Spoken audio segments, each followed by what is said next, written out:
l'aise avec la situation actuelle de la DMK d'un côté puis le MPD de l'autre, mais on s'est attardé un peu sur l'avenir de ces partis politiques, parce qu'on a constaté que juste après la disparition des fondateurs, bon, finalement, c'est peu à quel parti politique on est approuvé, parce qu'il y a un parti politique 1, parti politique 2, vous comprenez, ça dit que c'est le même nom, mais avec plusieurs camps ou tellement de division. Bon, pour l'un, il n'y a pas d'opposition, pour l'autre, il y a opposition en manque de stabilité.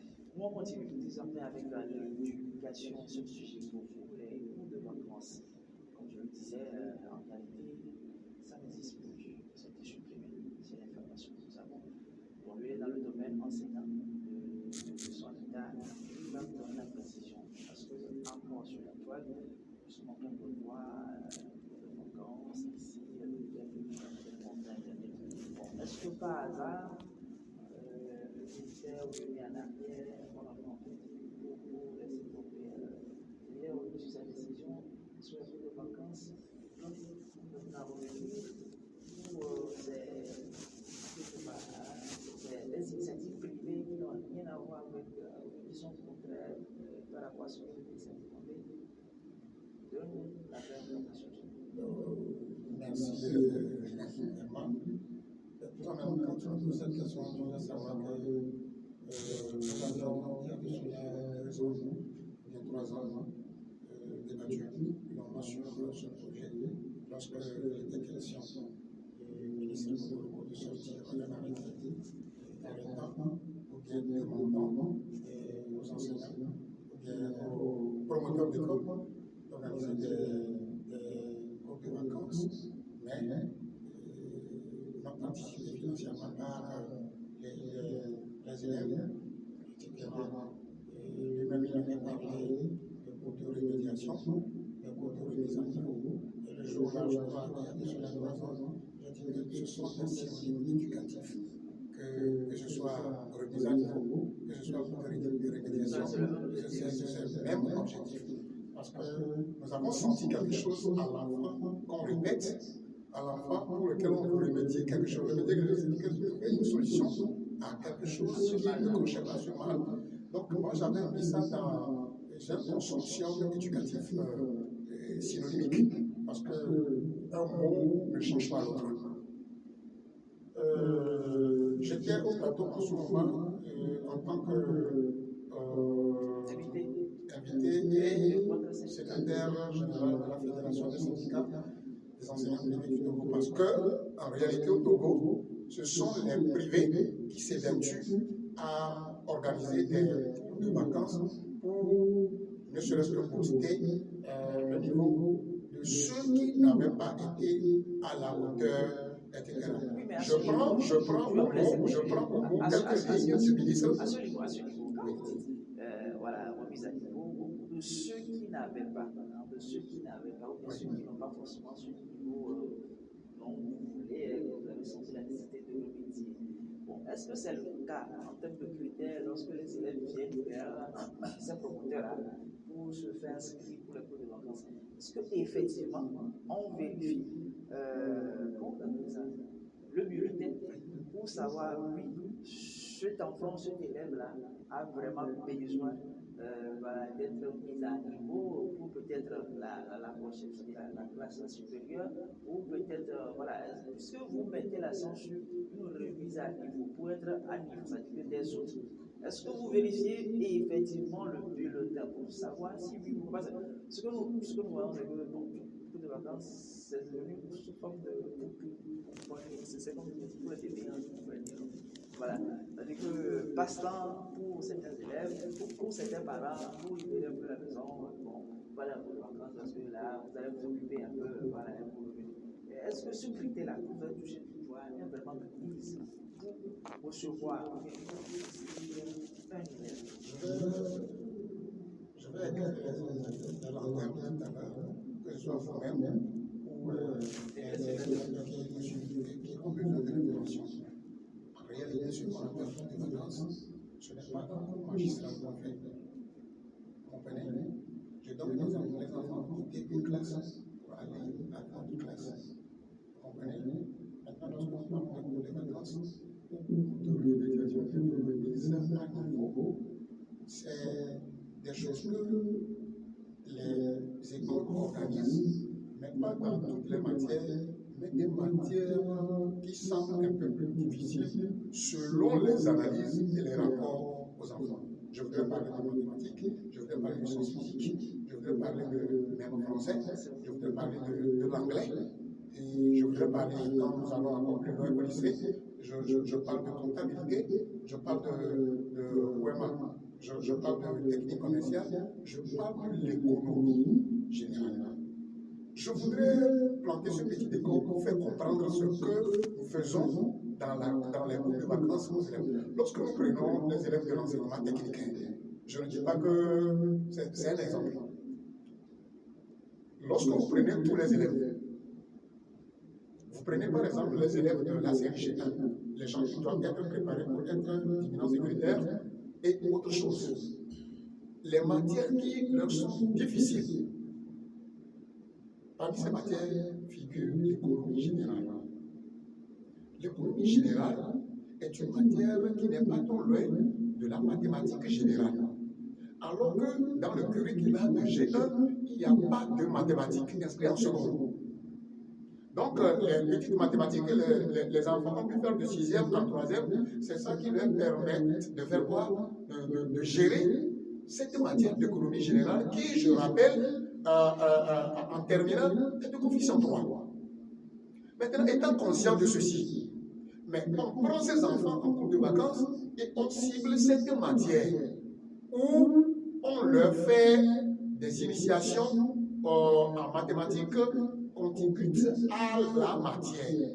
Ça les aide énormément. En ce moment, je crois que les cours de vacances vaudraient mieux pour cette série. Aujourd'hui, on ne peut pas dire que si vous êtes d'accord, ça veut dire que c'est la même chose. C'est la même chose. J'en viens. Est-ce que vous vérifiez effectivement ce besoin-là? J'en viens. Lorsque nous prenons un lot d'élèves dans une classe de 5e, parce que l'enfant quitte peut-être 6e pour aller en 5e. Un enseignant, lorsqu'il développe un cours, il commence un cours, même il développe un cours. C'est-à-dire que notre capacité nous permet de faire quoi? De déterminer dans cette matière, j'ai 30 élèves dans cette classe, mais 17 n'assimilent pas.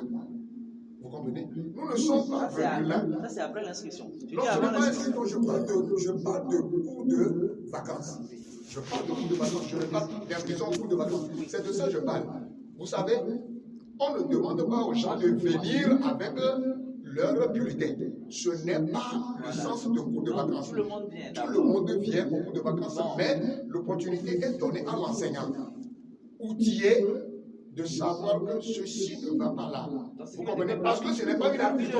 Ce qui est parmi le lot, il peut y avoir déjà des gens qui n'ont pas forcément leur place là-bas, on ne peut pas dire qui maîtrisent tout, mais qui ont quand même la moyenne nécessaire, la moyenne requise dans un bon nombre de matières, qui n'ont pas forcément besoin de venir là, qui peuvent peut-être faire autre chose. Mais bon, vu que leurs camarades sont là, je voudrais mettre.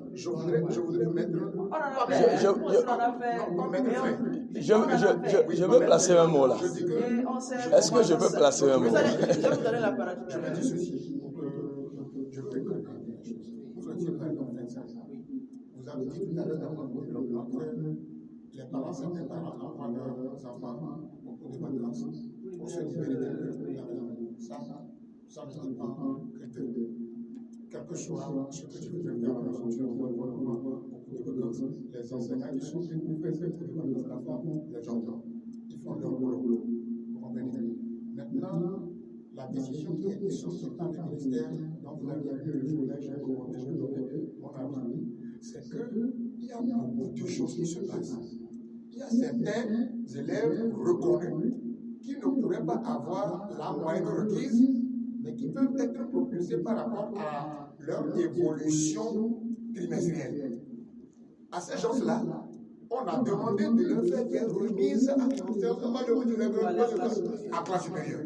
C'est à ce moment je vous disais que la remise à niveau là se fait quand? C'est pendant les vacances. Même si c'est au cours de l'année, on dit de ne pas faire la répétition de samedi, etc. C'est encore la répétition. C'est en ce moment que je disais que c'était un jeu de mots éducatif. Vous comprenez? Je dis que... Le système qui tournait autour. Et qu'il y a aussi à dénoncer à ce maintenant. Est-ce que tu permets? Je vous reviens, il y a maintenant vous avez dit qui doivent passer par là pour avoir des moyens. Ça, c'est un côté. Pour ceux qui doivent aller en classe supérieure, il n'y a pas de souci. Vous avez des remises à niveau pour le préparer. Moi, je préparais, je disais ceci pour redéblayer le terrain par rapport à la note du business. Maintenant, votre question. C'est devenu une forme de business peut-être pour certains promoteurs. Même si vous l'appelez business, pour les élèves n'ont pas forcément la moyenne, mais on vous dit Monsieur Herman, vous venez en classe, vous venez en cours de vacances. Monsieur Herman, si vous l'appelez business, en réalité, ce n'était pas un débat. Ce n'était pas un débat, mais je peux dire que je ne peux pas être... D'accord, pour le business. Maintenant, quel est le problème? Non, c'était un débat. C'est vous qui m'avez reçu. C'était un débat. Là, c'est parti. Maintenant, les établissements, eu égard à ce que le ministre avait sorti comme note, les établissements ont compris sur eux, quelles que soient les souffrances financières que ces établissements, que les promoteurs ont créé une école, quelles que soient ces souffrances-là, on précise que le motif ne fait pas de faire venir les enfants. Dans les années à venir, depuis que nous avions débattu de cela, d'accueillir les enfants qui le veulent et suivre les cours de vacances. Mais on n'a pas payé. Depuis, c'est comme ça. Il n'y a plus eu une école qui fait cours de vacances, qui prend de l'argent depuis notre... Maintenant, je vais chercher la fiche tout à l'heure. Lorsque le ministre... Je vais vous faire voir la fiche parce que c'est ABI, parce qu'ils ont mis... Je ne sais plus trop où vous avez vu la fiche. Ça dit que c'est un établissement qui fait ce que... Non, je vais terminer, je vais chuter, avant que tu n'ailles chez l'autre là, je vais chuter. Aujourd'hui, lorsqu'il y a des notes, je n'ai pas personnellement reçu de note venant du ministre pour dire qu'à partir de cette année, c'est officiel qu'on ne doit plus faire de vacances, même que ne soit pas payé, etc. Je n'ai pas encore eu, je ne peux pas aller sur un terrain. Vous avez voulu... Oui, seulement je voudrais juste placer un mot. Et vous savez, quand le ministre de Dikokoroko prenait cette décision, en tout temps, et moi je me suis dit, il ne connaît pas la réalité du terrain. Vous affirmez quelque chose? Oui, c'est-à-dire la réalité scolaire. La réalité scolaire, quoi. Nous sommes dans le domaine éducatif. Oui, c'est parce que, vous savez, ce sont les venus de France. Ok, de l'Europe. Donc, la réalité en Europe n'est pas la réalité de chez nous. Sauf qu'il n'est pas le seul à gouverner. Il a non. un directeur. Ils n'ont jamais dit ça. Ok, non, c'est-à-dire. Alors, Fredo, je vais plus vous faire une précision. Souvent, dans ces notes, il y a une phrase qui commence. Il m'a été donné de constater que, voilà, quand on dit constater que, c'est suite peut-être à des analyses, suite à des échantillons recueillis sur le terrain. Et ces personnes-là, parce que j'arrive. Permettez qu'on dise que cette phrase-là. Oui, d'accord, j'arrive. Le ministre ne prend pas son véhicule pour circuler sur l'ensemble du territoire dans les établissements, n'est-ce pas? Mais il dit, lorsqu'il dit dans sa note qu'il a été de constater que, autrement dit, c'est des informations reçues sur le terrain via les directions. Oui, maintenant,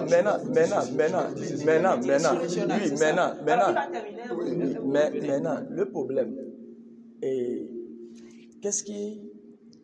où est la différence entre aller au cours de vacances et de ne pas aller? Maintenant, où est la différence?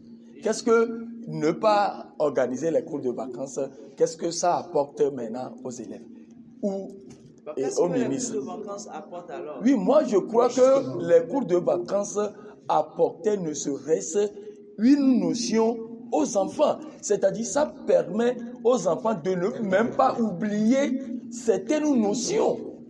Vous voyez, quand vous prenez 3 mois l'enfant est à la maison, aller jouer au ballon, aller faire un peu, aller faire ceci ou cela, aller aider la maman, etc. Oui, je ne m'en discontais pas. Je ne m'en discontais pas. Même pendant l'année scolaire en cours, les enfants vont jouer. Ok? Maintenant, les enseignants ont pris sur eux cette charge. Les enseignants aussi ont besoin de vacances, du repos. Mais ils sont soucieux de l'avenir de nos enfants et qu'ils ne veulent pas aller dormir pendant ces vacances et veulent occuper les enfants, leur inculquer certaines notions. Non, c'est-à-dire, il y a certaines réalités, il ne faut pas que nous voilons cela. Ok, il ne faut pas que nous voilons cela. Et puis, nous voyons que ça a des répercussions. Je vais vous laisser continuer. Je suis sans placer le mot. Nous sommes pratiquement à la fin parce qu'il faut aller vite. Raison pour laquelle je vais vous laisser continuer. Raison pour laquelle j'ai parlé de critères. Certes, ce sujet n'a pas, en tout cas, le point de critère n'a pas forcément été développé. Peut-être on reviendra là-dessus. J'ai dit, j'en ai constaté, je dis, j'étais passé par là aussi. Où on a vu bon nombre de camarades, entre-temps, qui étaient redoublants, qui revenaient encore pour les cours de vacances, et pour la même classe, pour laquelle il sera encore là pour la prochaine année. L'enseignant n'est pas parti dénicher l'enfant ou prendre l'enfant par force de venir suivre les cours. Raison pour laquelle j'ai demandé, est-ce qu'à l'inscription, dès l'inscription, on fait quand même cette présélection pour dire, mais vous là, vous avez déjà fait la classe. Bon, vous revenez encore pour les cours de vacances. L'année prochaine, vous revenez encore pour la même classe. Bon, à ce moment-là, ces cours de vacances-là vont servir à quoi? Lorsqu'il y a encore toute une année devant, le gars vient de terminer la même classe. Très bonne question. Cette question m'amène à vous poser encore une autre question. Qui envoie les enfants? J'ai quand même complété pour dire qu'il y a des parents. Qui a des parents qui veulent que la maison lorsque quelqu'un échoue en quatrième, et le parent l'envoie encore pour une cour de vacances dans la même classe. Alors que la même classe n'a pas reprise. Je dis, un parent qui a vu son enfant échouer en quatrième, et voyant son bulletin, assure que mon enfant n'a pas excellé en ceci. Va en vacances, au lieu d'aller faire de n'importe quoi. Est-ce que ce parent-là veut du mal pour son enfant? Le problème n'est pas là-bas. Le problème n'est pas le fait de faire la classe plusieurs fois. Ça dépend de ce que ce parent-là veut pour son enfant. Et c'est pourquoi il l'envoie encore. Le problème n'est pas là-bas. Vous allez voir, vous allez constater avec moi que depuis l'avènement de cette note jusqu'à présent, oui, il n'y a pas de souci. Depuis l'avènement de cette